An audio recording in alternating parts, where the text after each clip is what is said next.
This is Lisa from Mobile Tech Review, and this is the Google Pixel 4 and the Google Pixel 4 XL.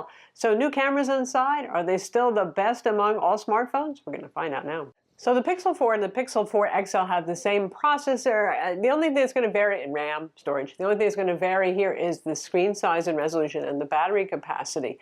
We have the Snapdragon 855, not the 855 Plus, but you know, not super lot of difference there, so that's okay. Flagship phone, we want to see the 855 though, and that is what allows Google to do some of the neat new computational photography features that they've added, and also to do things like real-time speech transcription locally on the phone. So for privacy, that's a wonderful thing. No more, even if you're doing things like just using Google Assistant, having it send everything to the server if you're paranoid about that. The gotcha is right now that only the local transcription only works in English, but they will be adding other languages later.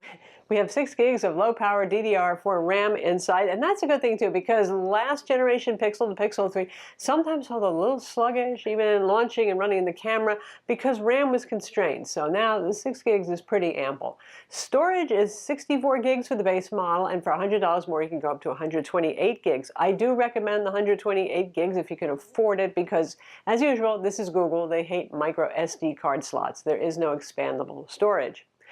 The smaller Pixel, the 4, starts at $799, so $800, and the XL is $100 more. So if you like the XL and you want the 128 gigs of RAM, you're looking at $1,000. Yes, flagship phones are still really expensive here. And the question is, do the Pixel 4 and 4 XL offer as much bang for the buck as, say, something like the Samsung Galaxy S10 and S10 Plus, or even the iPhone 11 family of phones? In terms of build quality and looks, you know, Google is always a little aesthetically challenged, but I think these are the nicest looking phones that they've made in a while. They are unique, certainly. They have kind of that Google material design look, a mix of geometry and curviness that's very pleasing to the eye. Now, if you get the black one, it's glossy on the back. And boy, does it show fingerprints and it grows really fast, and dust and all that. But I guess you'll be using a case. Then there's the white one, which has a matte back. I like that one. It kind of reminds me of the Panda Pixel of old. So you got black trim and you got a white back. And then there's a limited edition orange model. I don't know why it's limited edition. Did they run out of orange paint there in Mountain View, California? I really love that one because I like bold colors. Again, that one's matte, and you'll probably be wearing a case anyway. But it's Gorilla Glass 5, front and back, and the frame is aluminum, not stainless steel, so it could ding and the paint might scratch off, but generally speaking, Pixel phones hold up pretty well. The quality seems there to me, as it should at this price. The OLED displays are fast 90 Hz refresh. That's all the rage this year for more tech enthusiast phone users. So that means that scrolling looks a little bit less schmeary. It feels a little more responsive.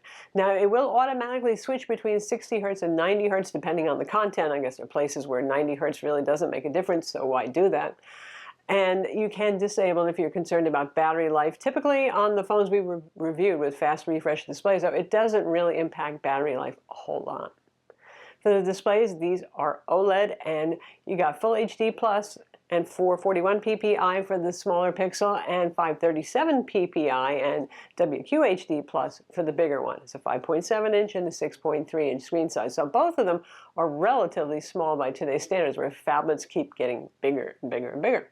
The good news is they both fit in the pocket reasonably well, and unlike some old Pixels, these are not like super bulky.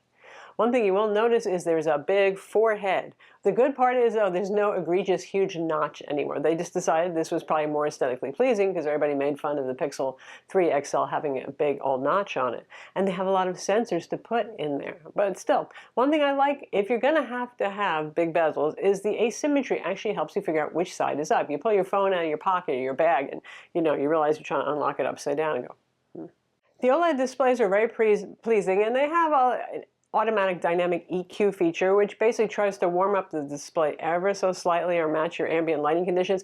It's really hard to notice. The displays just in general do run cool on both phones. In terms of quality, they look very nice. Do they look Samsung Galaxy Note 10 or S10 level of nice and shock and awe? No. They are flat displays. If you hate a curved display, though, that is a plus.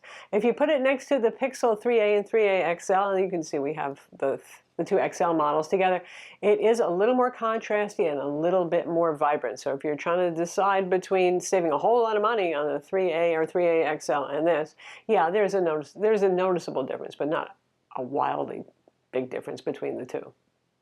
So the sensors on the front, we have radar, and this is for motion sense sort of stuff. Some of it's gimmicky. We've seen this done on phones and even on some laptops in the past, but you can use it for things like you can swipe to move to the next track when you're playing music, or swipe to the next video when you're playing YouTube.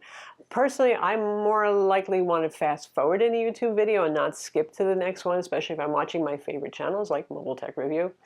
But you know, they will be adding more features, they say. But where this is actually a useful feature is it knows when you're nearby. So it can brighten up the always-on display, and it can get the front camera ready for unlocking. And this is a good, secure 3D facial mapping, like the iPhone shoots a bunch of IR dots at your face, facial recognition, so it unlocks the phone securely and really fast. And that radar does help because it knows you're picking up the phone or you're moving in front of it, so it's ready for you.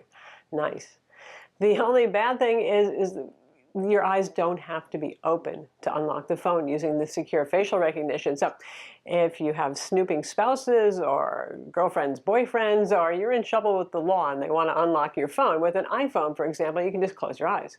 Close your eyes, nothing's going to happen. With the Pixel, that doesn't matter. It's going to unlock. Now, everybody's already thrown a hissy fit about this, so they said it's going to take a couple of months, but they will add a feature that will allow you to require having your eyes open. There is no headphone jack. I give up complaining about this. This is just the way of phones these days. So you got USB-C or Bluetooth for that sort of thing.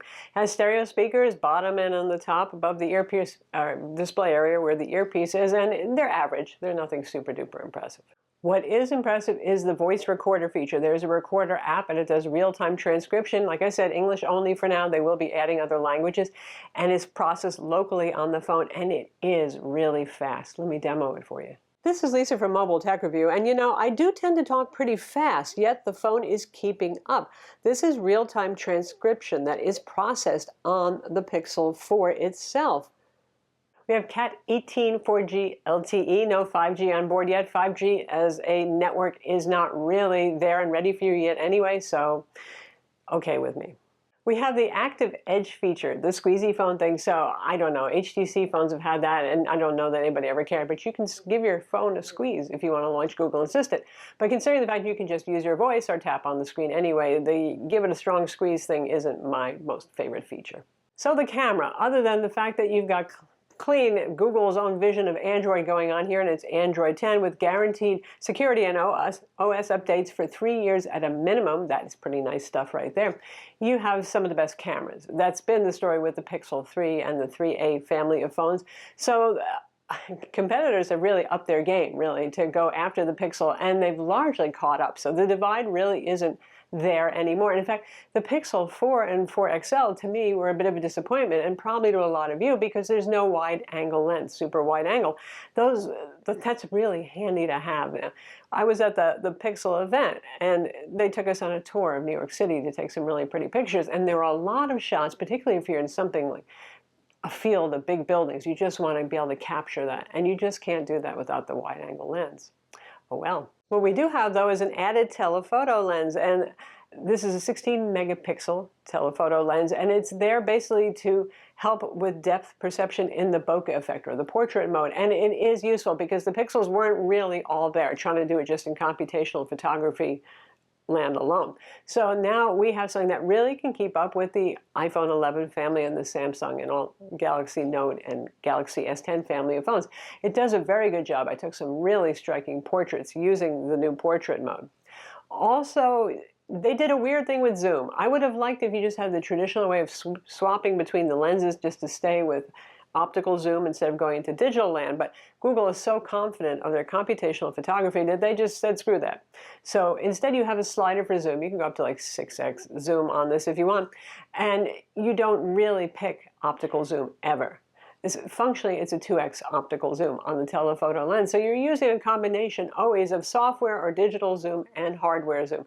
But the good news is it works very well and it takes very sharp photos, even if you are pushing the digital zoom significantly beyond what the telephoto lens can do.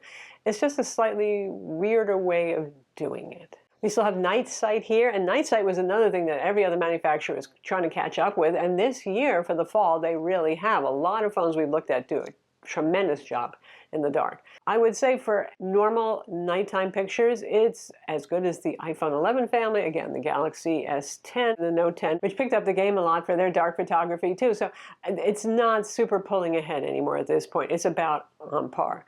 They do have an Astro Photography mode, so you can take the stars, and that uses a whole lot of software interpretation to take black or dark blue skies and to smooth them out so you don't see all the splotchy colors. If you're not shooting the stars, like I took a picture of our pool at night lit by a bunch of solar lights and some other lights, and you can see a lot of noise in the dark areas in those shots because it can't apply that Astro Photography clever trick. This time around, there's only one front camera. It's 8 megapixel, no dual front cameras for the optional ultra-wide shot. When it comes to videography, well, interestingly, Google is not really focused on that as much as on photography. So they never were class leading when it comes to videos. And it's still about the same story. They're very competent videos, but they're not up there with what Samsung can do and what Apple can do in terms of not artifacting, all that sort of thing. You do have optical image stabilization for both lenses, though, so the smoothness is very nice in these. Again, it's almost like that kind of drone-like smoothness to the footage that you're shooting. So at this point, I wouldn't pick the Pixel 4 or 4 XL because they're superior to other phones on the market currently for photography, but they still are excellent, as long as you can live without that wide angle feature. Battery life, particularly for the smaller one. The Pixel 4 has a 2800 milliamp battery, which is pretty darn small, and I manage at best about 4 hours of screen on time, actual screen on using the phone time. So when I was busy in New York City at the Google event, it did not even make it through the day. Of course, I was shooting a lot of photos and some videos and all that sort of thing, but still. If you go with the bigger phone, you get 3700 milliamp, which is better, and that was getting me about 4.5 hours of screen on time, so not class leading here. So there you have it, the Google Pixel 4. And as ever with the Google Pixel phones, you're buying this because you want a fairly clean Google interpretation of Android. And after all, they do make Android. And you've got a lot of usability features here. That's one thing that they do pretty well. The super fast face unlock that's also fairly secure, other than your eyes being closed, which they will address. The motion sense gesture thing, I don't know. Maybe they'll find something that's a little bit less gimmicky, but what it does do is help you unlock your phone a lot faster. I appreciate that. The fast refresh display is really cool, especially for you geeky people who really get excited by those things. Average people, they probably would just say, hey, it looks really smooth when they scroll. Compared to something like, say, you want to save a little money maybe and get a Pixel 3a or 3a XL. You're getting a little bit better screen here. You're getting arguably maybe a prettier design. Beauty is in the eye of the beholder, but yeah, these are more premium chassis phones. But in terms of what you're getting still with the camera for the 3a and the 3a XL, really excellent. And the same guaranteed Google updates for 3 years, you're going to get that too. So I still find the 3a and the 3a XL are my favorite phones because there's so much bang for the buck there. When it comes to the iPhone 11, for those of you who are OS agnostic, and to the Galaxy family of phones, and for those of you overseas who can still get Huawei phones, that's where it's a tougher sell. These cost a lot of money. Pixel phones are not cheap, and they don't have some of the design beauty, the triple cameras, some of those other things that those other manufacturers add on.